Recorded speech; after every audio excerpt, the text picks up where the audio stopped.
Okay, so I was at the grocery store the other day, and I was starving. I swear, everything looks so good. Oh, yeah. And I ended up with chips, cookies, you name it. My basket was just full of impulse buys. And guess what? None of it made it past dinner that night. Oh, no. So has anyone else ever felt that grocery store regret?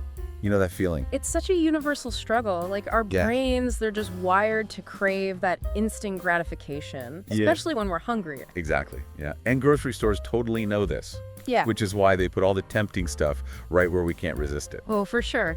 So today we're going to go on a deep dive into the art of healthy grocery shopping. Ooh, fun. Yeah, we're going to decode all those marketing tricks. Okay. So you can conquer the grocery store and make healthier choices. Love it. We've got some really interesting insights from the source material that you shared. So get ready to rethink your next grocery trip. I'm excited. What I find super fascinating is how much we can actually learn from, the psychology behind grocery store layouts Yeah. and those marketing tactics that they use. Right. It's like a game. Totally. And if you know the rules, you can totally change how it ends. For sure. So speaking of game plans, our source mentions this classic strategy, the perimeter rule. Oh. Have you heard of this one? It's a fundamental principle for a reason. If you stick to the outer edges of the store, that's where you're going to find the fresh produce, lean proteins, and usually the dairy's out there too. Yeah. And that can really help reduce your exposure to all the processed food in the inner aisles. Yeah, so you're building a healthy barrier Exactly. between you and all that tempting stuff. Yeah. But let's be real, we can't always avoid those inner aisles, True. right? We need those pantry staples like whole grains, legumes, all that good stuff. Mhm. What are your thoughts on navigating those tricky sections? I mean, it really becomes like a treasure hunt. Oh, I like Right? Instead of looking for gold, you're looking for those nutrient-rich gems. They're hidden among all the processed food. Right. And that is where reading the labels becomes your superpower. I love that analogy. So speaking of decoding labels, let's talk produce. Okay, yeah. Our source really emphasizes variety. Specifically leafy greens like spinach and kale, colorful veggies like bell peppers and carrots. Oh, and fiber-rich fruits like apples and berries. Right. What's the logic behind aiming for a rainbow in our shopping carts?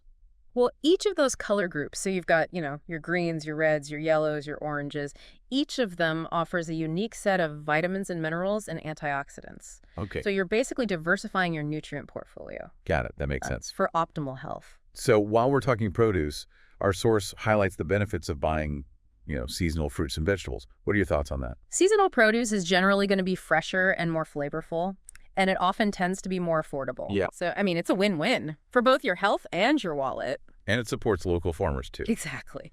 Now let's shift gears to protein. Okay. Our source lists lean meats, fish, plant-based options like lentils and chickpeas, and then eggs as well.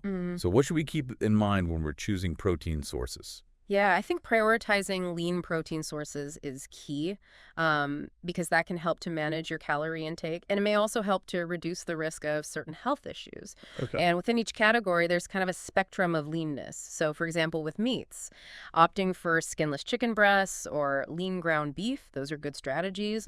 And then when it comes to fish, those fatty fish like salmon and tuna, they're packed with heart-healthy omega-3 fatty acids. Right.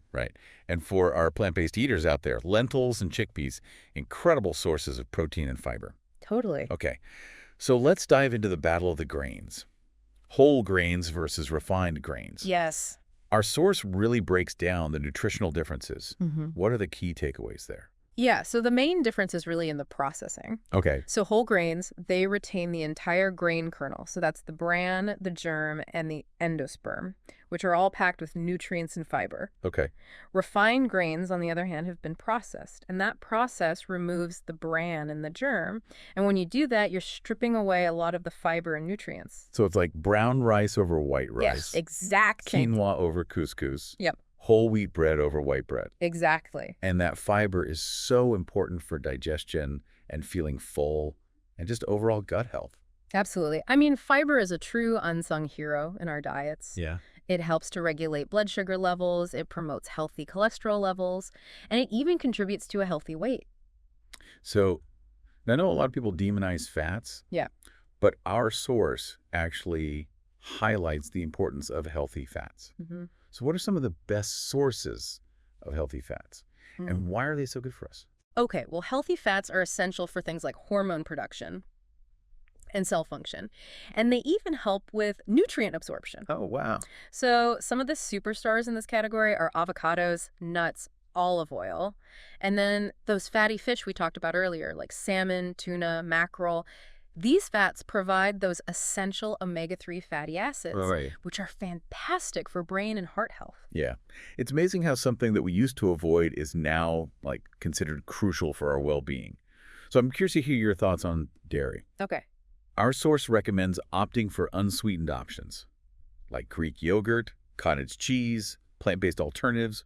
Why the emphasis on unsweetened? Yeah, added sugar is like the sneaky culprit. It's in so many food products, Yeah. especially those marketed as healthy. Even flavored yogurts, I mean, they can be loaded with sugar. So checking labels and choosing unsweetened varieties is just a really smart way to limit your sugar intake. Okay. And for those who prefer plant-based options, unsweetened almond milk or soy milk are great alternatives.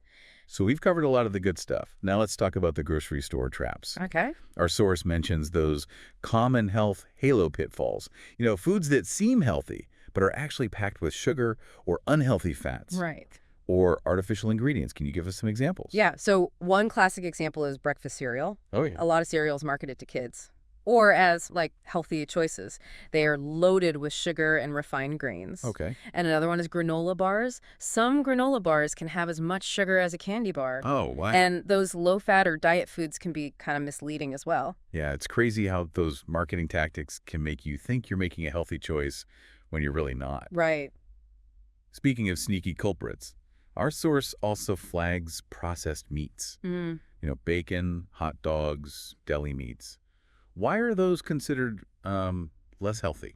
Processed meats are often very high in sodium. They have a lot of saturated fat and preservatives, all of which can have negative health implications over time. Yeah. And some studies have linked processed meat consumption to an increased risk of certain types of cancer. That's definitely something to keep in mind. So we've talked about the perimeter rule. We've talked about navigating those inner aisles and decoding labels. Now let's move on to some actionable strategies for conquering those grocery trips. Okay. Our source provides some great tips for setting yourself up for success. Right. So before we jump into that, if you're enjoying this deep dive so far, Yeah. be sure to like and subscribe to stay tuned for more insightful episodes. Okay, back to those shopping strategies. Yeah. What are your top takeaways from our source? Well, making a list before you head to the store is And it can save you so much time and money, too. Yeah, because you're less likely to waste food or make unnecessary purchases. Right. So another strategy that our source highlights is shopping on a full stomach. Oh, for sure. When you're hungry, everything looks good. And those unhealthy cravings, they can take over really easily. Yeah. When you're hungry, your willpower is just not as strong. I've definitely been there. Oh, yeah. Hunger can turn even the most disciplined shopper Right. into an impulse buyer. Exactly. And lastly, buying healthy staples like whole grains, nuts, and frozen produce. Yeah. Buying those in bulk can be both convenient and cost-effective. I'm okay. It ensures that you always have nutritious options on hand for those busy weeknights. Great tips. Yeah. So we've covered a lot of ground in this first part of our deep dive. Yeah, we have. From decoding marketing tricks to understanding the importance of label reading. I think we've armed you with some valuable knowledge to navigate those grocery aisles with confidence. But there's still so much more to explore. Right. So in the next part, we'll delve a little deeper into making those healthy choices stick and creating a sustainable approach to grocery shopping that really fits your lifestyle. Stay tuned. Sounds good. Welcome back to our deep dive into healthy grocery shopping. I'm excited to continue this conversation. We've covered a lot of foundational tips so far. But now I want to know how to make those healthy choices stick in the long run. Yeah. It's one thing to have a great grocery shopping strategy, but actually putting it into practice week after week, that's a whole other thing. You're so right. It's all about creating sustainable habits, not just following a set of rules perfectly. Yeah. Our source really emphasizes this idea of progress over perfection. It's not about restricting yourself or depriving yourself. It's about making those gradual, those manageable changes that fit into your lifestyle. I love that approach. Yeah. It takes the pressure off, Yep. makes healthy eating feel more attainable. Because let's be real, life happens. We're not always going to make the perfect choice. Exactly. And that's okay. It's about finding that balance that works for you. It's not about like striving for some unattainable ideal. Right. One strategy that our source suggests is starting small. Okay. So instead of trying to overhaul your entire diet overnight, Yeah. you just focus on making 1 or 2 changes at a time. That makes so much sense. Like building a muscle, you know, the healthy habit muscle, Exactly. just one step at a time. So what are some examples of those small changes that can make a big difference over time? Well, it could be something as simple as swapping out your usual sugary cereal for a bowl of oatmeal with fresh fruit in the morning. Okay. Or maybe you try incorporating 1 more serving of vegetables into your dinners each week. Even those small shifts, those seemingly small shifts, can have a ripple effect on your overall health. Those are great examples. And I think it's important to celebrate those small wins along the way. It's not about waiting till you reach like some arbitrary goal to feel good about your progress. Yeah, right. Absolutely. Acknowledging and celebrating the small victories can really help you stay motivated and reinforce those healthy habits that you're trying to build. Another helpful strategy our source mentions is meal planning. Oh, yeah. Planning your meals ahead of time not only helps you to create a more targeted shopping list, Right. but it also reduces those like last minute decisions. You know, when you're tired and hungry, that's when those unhealthy cravings tend to creep in. Meal planning is such a game changer. It's like having a roadmap for your week for both the grocery shopping and the meal prep. And it can save you so much time and stress Totally. during the week, Yeah. especially on those busy weeknights. For sure. And it doesn't have to be super complicated. Yeah. Even just like sketching out a rough plan for a few dinners each week can make a big difference. Speaking of making things easier, our source also highlights some budget-friendly tips for healthy grocery shopping. Yes. I know a lot of people think that healthy eating has to be expensive, Right. but it's not necessarily true, is it? No, not at all. There are so many ways to eat healthy on a budget. One tip our source mentions is buying in-season produce, Okay. which tends to be more affordable and flavorful, Right. and stocking up on pantry staples like beans, lentils, whole grains when they're on sale. That's another great strategy. Those are such versatile ingredients, too. I mean, you could use them to create so many different meals without breaking the bank. Totally. What other budget-friendly tips come to mind?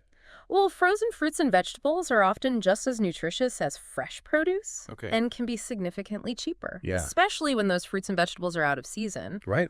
And then cooking more meals at home instead of eating out, that can also make a huge difference in your food budget.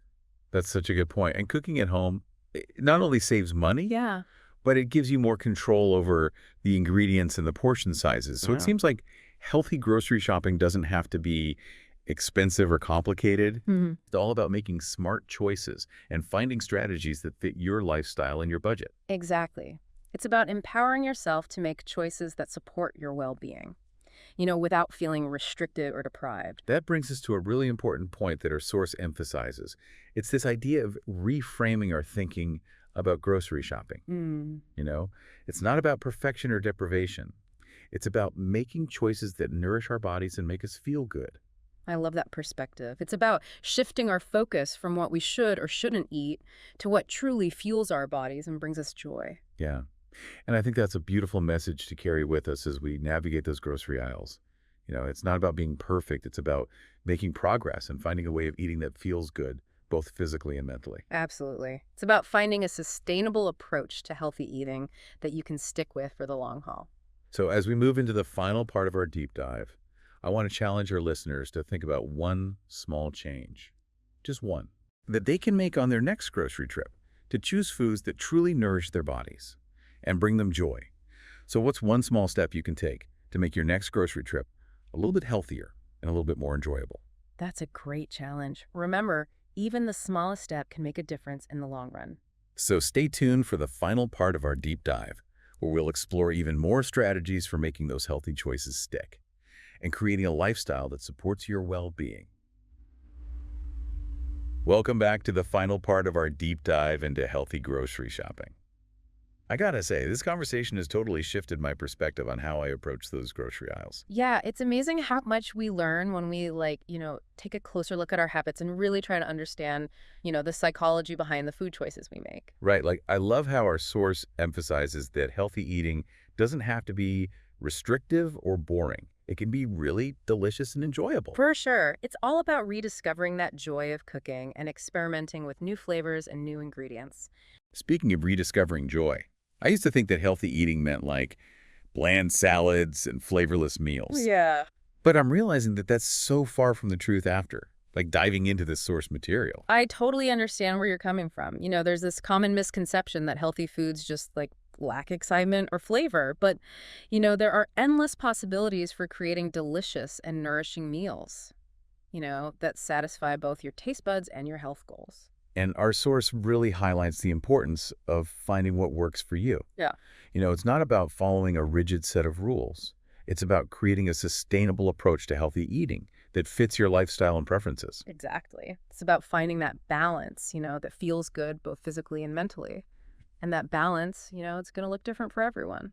So as we wrap up this deep dive, I want to leave our listeners with a final thought. Okay. Healthy grocery shopping. It's a journey, not a destination. Mm. It's an ongoing process of learning and experimenting and finding what works best for you.